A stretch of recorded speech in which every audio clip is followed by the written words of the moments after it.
Hay recuerdos que se graban en la mente de un niño con la fuerza de un hierro al rojo vivo. El mío es el de mi padre, sentado a la mesa de la cocina a medianoche, con la cabeza entre las manos y un montón de facturas esparcidas a su alrededor. Yo tenía 10 años.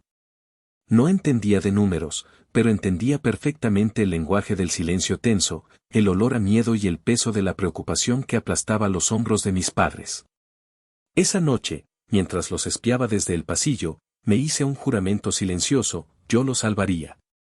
Crecería, tendría éxito y borraría esa imagen de mi memoria para siempre. Sería su ancla, su puerto seguro. Y lo cumplí. Mi nombre es Javier.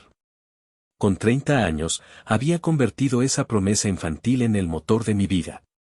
Junto a mi socio, fundé una startup tecnológica que, contra todo pronóstico, despegó. El primer cheque con 6 ceros no lo gasté en un coche deportivo ni en un apartamento de lujo. Lo invertí en ellos. En cumplir su sueño de tener una pequeña y encantadora cafetería-librería, un lugar que llamamos el Rincón de la Familia. Les di las llaves, el control total y una confianza ciega. Incluso configuré y pagué un software de contabilidad en la nube para, según yo, hacerles la vida más fácil. No quería ser su jefe, quería ser su salvador.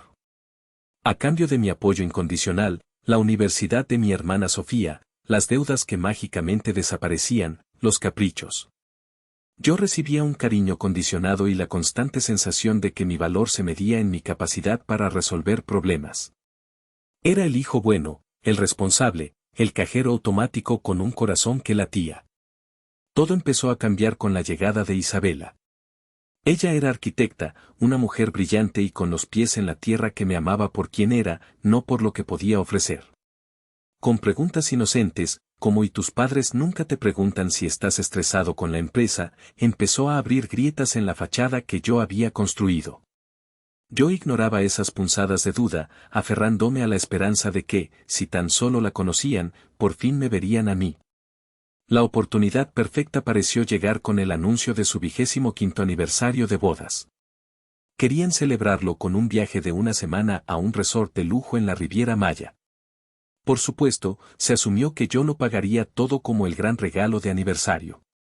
Acepté, con el estómago un poco apretado, pero con una condición que para mí no era negociable: llevaría a Isabela. Quería que ese viaje fuera su bienvenida oficial a la familia. La reacción de mi madre al teléfono fue el primer presagio. Ah, claro, Javi. ¡Qué bien! Lo hablamos en la cena del domingo, dijo con una frialdad que intentaba disfrazar de normalidad.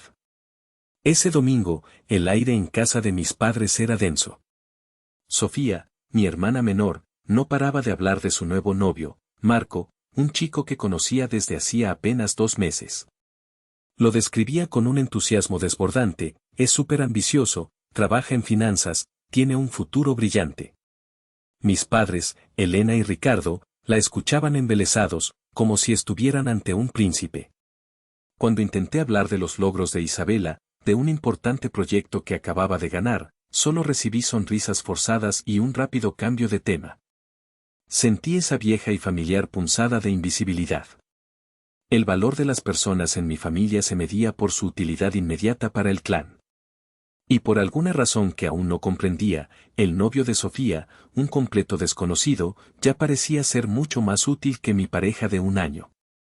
La cena transcurrió entre la adoración a Marco y mi creciente sensación de que estaba a punto de entrar en una trampa. No sabía cuánta razón tenía.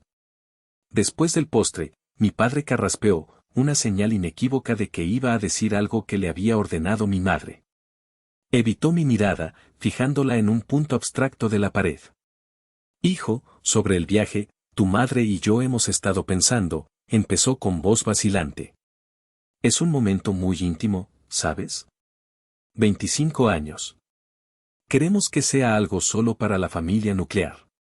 El corazón se me encogió. Sabía lo que venía. Y Sofía, continuó, tenía muchísimas ganas de que Marco viniera. Para que lo conozcamos mejor, para que se integre. Entonces, mi madre, Elena, asestó el golpe final. Su voz era suave, casi un susurro, pero cada palabra era un trozo de hielo afilado. Entenderás, cariño, que el presupuesto es ajustado. Añadir a 2 personas más, Marco e Isabela, es simplemente demasiado. Como Marco ya es, bueno, casi de la familia, hemos decidido que él venga. Para Isabela, lamentablemente, no hay sitio ni presupuesto. Lo hacemos por el bien de todos, para no complicar las cosas. Silencio. Un silencio tan profundo que podía oír la sangre latiendo en mis oídos. La lógica era tan retorcida, tan insultante, que me dejó sin aire. Rechazaban a mi novia de 1 año por el de mi hermana de 2 meses, en un viaje que yo, y solo yo, estaba pagando. La humillación era absoluta. En mi cabeza, una frase resonaba con una claridad brutal: ¿presupuesto? Yo soy el maldito presupuesto. Todo esto es un teatro financiado por mí, y ni siquiera me dan un papel con diálogo. Traté de razonar, de apelar a la lógica, a la justicia más básica. Mamá, papá, ¿os dais cuenta de lo que estáis diciendo? Yo pago el viaje. ¿Cómo puede no haber presupuesto para mi novia? La reacción fue una obra maestra del gaslighting. Sofía saltó a la defensiva. ¿Ves? Siempre tienes que ser tú el centro de atención, Javier. Arruinando un momento feliz. Mi madre me miró con sus ojos de mártir. Estás exagerando, Javi. Solo te pedimos un poco de comprensión. Parece que no entiendes lo que significa la familia. Y en ese instante, algo dentro de mí, algo que llevaba 30 años agrietándose, se rompió para siempre. La imagen del niño de 10 años que juró salvarlo se desvaneció, reemplazada por la de un hombre al que le acababan de mostrar que su único valor era el de un patrocinador sin rostro. Me levanté de la mesa, con una calma que no era fuerza, sino la quietud de algo que ha muerto. Entendido, dije, y mi voz sonó extraña, lejana. Que lo disfrutéis.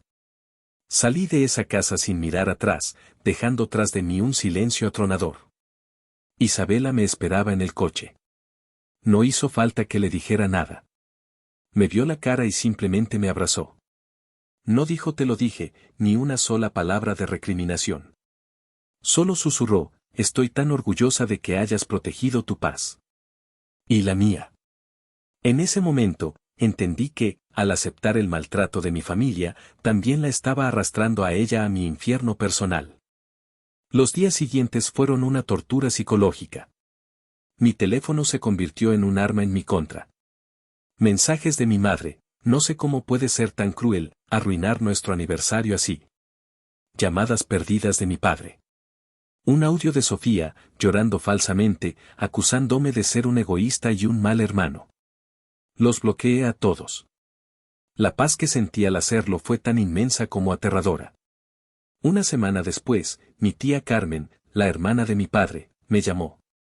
Siempre había sido una figura silenciosa en la familia, una observadora. Javier, solo para que lo sepas, me dijo con su voz rasposa, tu madre está diciendo a todo el mundo que te negaste a pagar el viaje porque no quisimos aceptar a tu novia, a la que describes como una cazafortunas. Están destrozando tu reputación.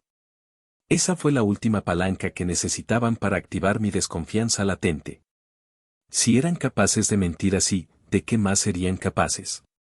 Un par de semanas más tarde, la necesidad me obligó a actuar. Recibí una notificación de Hacienda, necesitaba un documento específico relacionado con la inversión inicial en la cafetería para mi declaración de impuestos. Recordé el software de contabilidad en la nube que yo mismo había implementado para ellos. Una noche, con un nudo en el estómago, inicié sesión.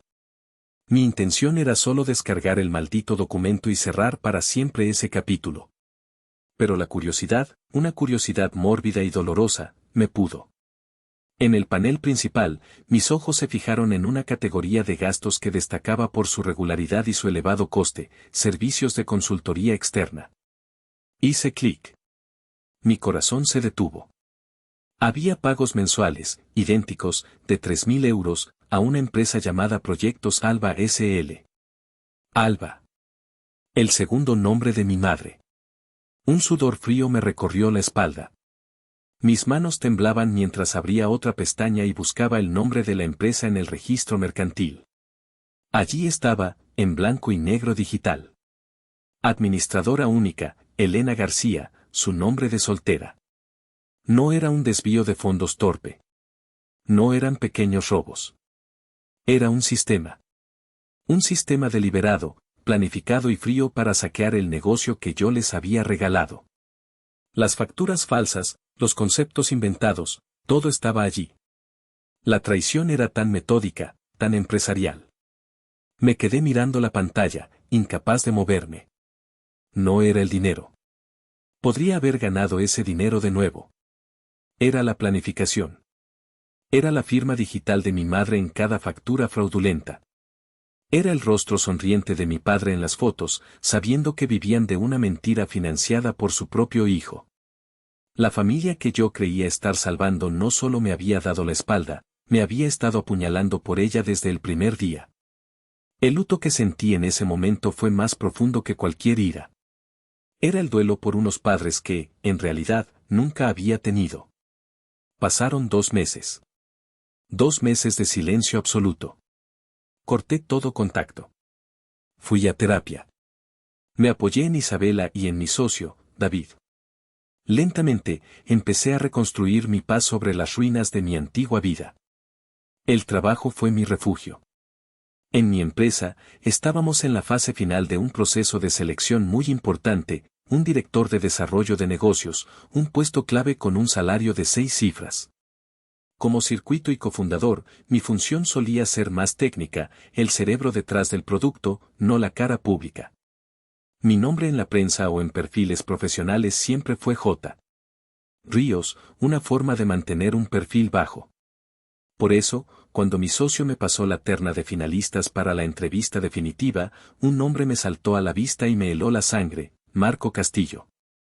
Mi primer impulso fue rechazarlo de inmediato, acabar con aquello. Pero una calma glacial se apoderó de mí. No.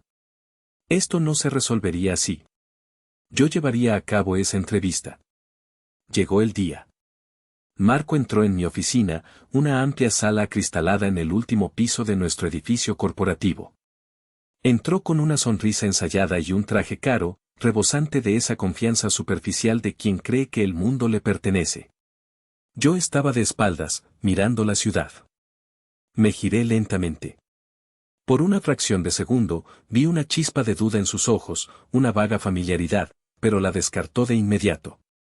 El hermano Javi de las fotos casuales de Sofía no podía ser este Javier Ríos, el cofundador de una de las tecnológicas más prometedoras del país. Señor Ríos, un placer, dijo, extendiendo la mano. Marco. Toma asiento, por favor, respondí, mi voz sonando firme, irreconocible incluso para mí. La entrevista fue un ejercicio surrealista de autocontrol. Yo era un profesional impecable. Él era competente, pero arrogante. Hablaba de sus ambiciones, de su deseo de estabilidad para formar una familia pronto. Y entonces, cometió el error. ¿Qué es lo que más le motiva de este puesto, más allá del salario?, le pregunté, mirándolo fijamente. Sonrió. La estabilidad, como le decía. Quiero impresionar a la familia de mi novia. Su padre es un hombre hecho a sí mismo, sabe, tienen una cafetería con mucho encanto, un negocio familiar exitoso. Gente admirable. No sentí ira. Sentí una claridad casi divina, un desapego total. Veía a este hombre no como un rival, sino como una simple pieza de atrezo en el teatro de mi familia. Una víctima más de su red de apariencias. Le hice una última pregunta. ¿Qué significa para usted la lealtad en un entorno profesional, Marco? Su respuesta fue un torrente de clichés corporativos sobre el trabajo en equipo y la confianza, palabras vacías que chocaban violentamente con la traición que yo había descubierto en las entrañas de mi propia familia. Esa misma noche, el mundo de mi familia implosionó. Sofía, eufórica, los llamó para contarles que Marco había tenido la entrevista final nada menos que con Javier Ríos, el cofundador. El nombre completo. El castillo de naipes se vino abajo. Mi teléfono, mudo durante 2 meses, estalló. Llamadas. Mensajes de texto. Javier, tenemos que hablar. Ha sido todo un terrible malentendido. Por favor, contesta, hijo.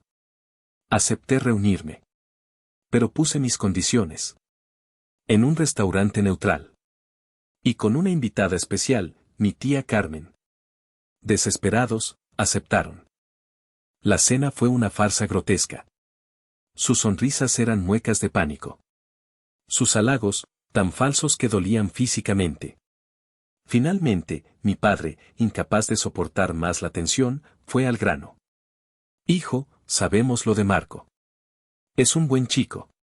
Sería maravilloso para la familia que le dieras esa oportunidad. Que nos ayudaras. Dejé los cubiertos a un lado. Los miré a los tres, uno por uno. Hablemos de ayudar, dije, con una voz tan tranquila que el camarero de la mesa de al lado dejó de servir el vino. Ayudé a construir un negocio. Y ese negocio me ayudó a entender que la confianza es como el dinero, una vez que la gastas, es muy difícil recuperarla. Saqué mi teléfono. Lo deslicé por la mesa hasta detenerlo frente a mi madre. En la pantalla, un extracto bancario de Proyectos Alba S.L. Madre, tu segundo nombre es precioso. Alba. ¿Tuviste buenos beneficios como consultora el año pasado? El color desapareció del rostro de mi padre. Sofía abrió la boca, pero no emitió ningún sonido. Mi madre me miró con un odio puro, el odio de quien ha sido descubierto. Fue entonces cuando la tía Carmen, que había permanecido en un silencio sepulcral, habló. Su voz, normalmente frágil, resonó con una fuerza inesperada. Elena, Ricardo. Ya basta. Lo señaló con un dedo tembloroso. Siempre lo habéis exprimido.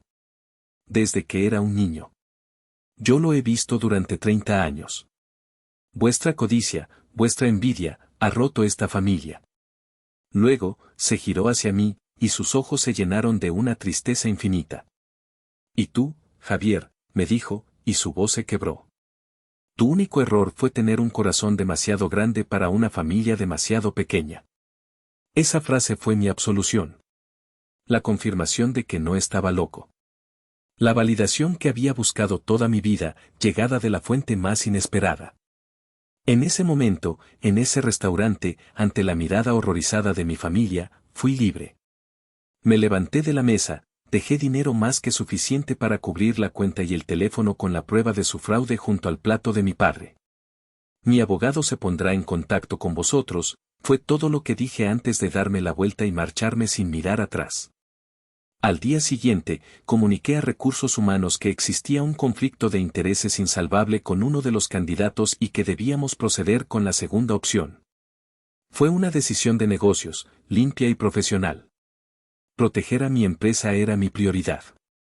Semanas después, me enteré por mi tía de que la relación de Marco y Sofía se había desmoronado bajo el peso de la vergüenza y las recriminaciones.